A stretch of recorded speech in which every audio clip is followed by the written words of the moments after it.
The same is true of Lupita Kirkland. At the age of 13, Lupita and her family traveled to Acapulco for her coming out party. When Lupita and her family checked into the hotel, they were treated to a concert just below their 8th floor balcony.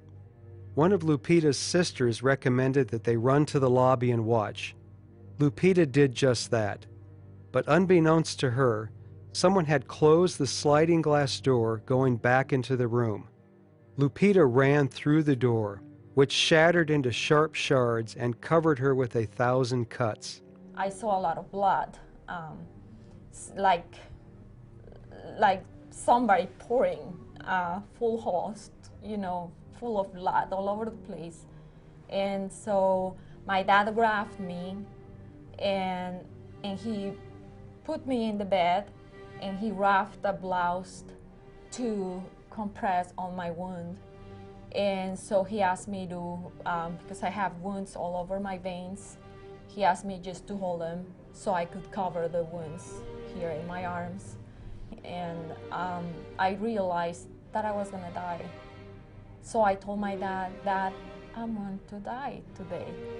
I saw my body in the distance and I was like in the room and I had the vision of my mom getting the doctor and she was screaming and crying and I felt sorry for her. I wanted to console her and let her know that I was okay.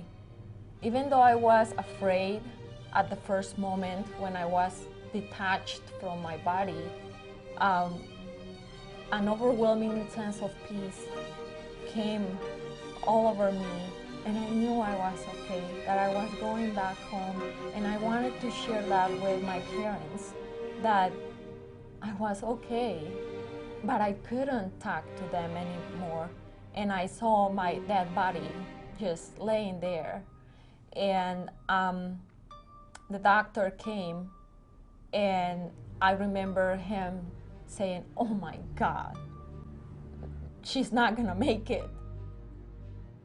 I saw the tunnel. It seemed to be made of dark clouds. At the end of the tunnel, there was a light.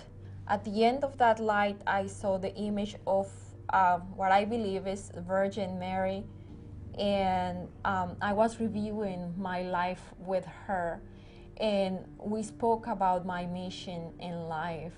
And after that, we had spoken about me coming back because I realized that my mission was not complete and that I needed to go back. So finally, I was pulled back, like with this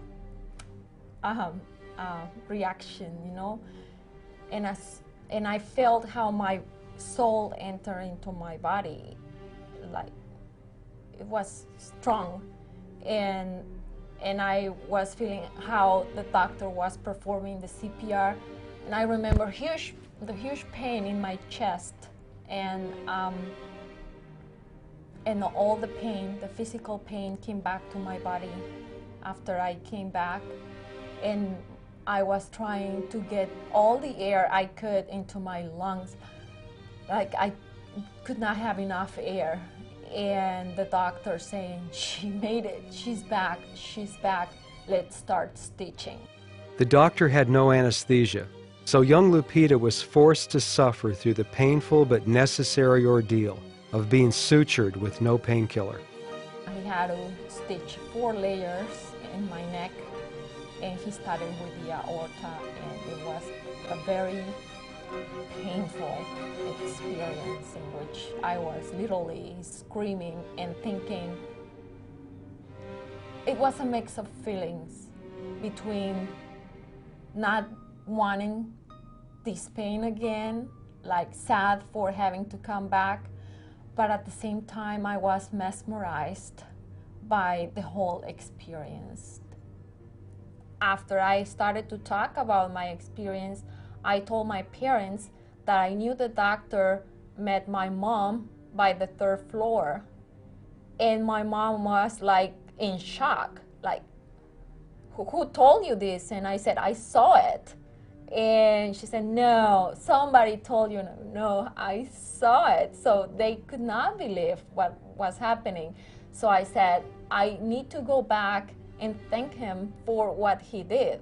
So we went back to Acapulco a year later. We went to the address, and particularly in that address, there was no house. Everything was like an empty lot, and there were houses around. So we started to look around for him and ask for his name, Jesus or Jesus. I never found him. How has this affected your life in the intervening years? I didn't come back the same. I was a different person. I was more spiritual, and also I became a more compassionate person, concerned for others, and feeling a sense of love. You're not gonna die. This is just a transition. You're gonna see and you're gonna meet home when you meet home. Take all the love that you have gotten here in this world, and just remember those beautiful moments and take them with you and share them with God.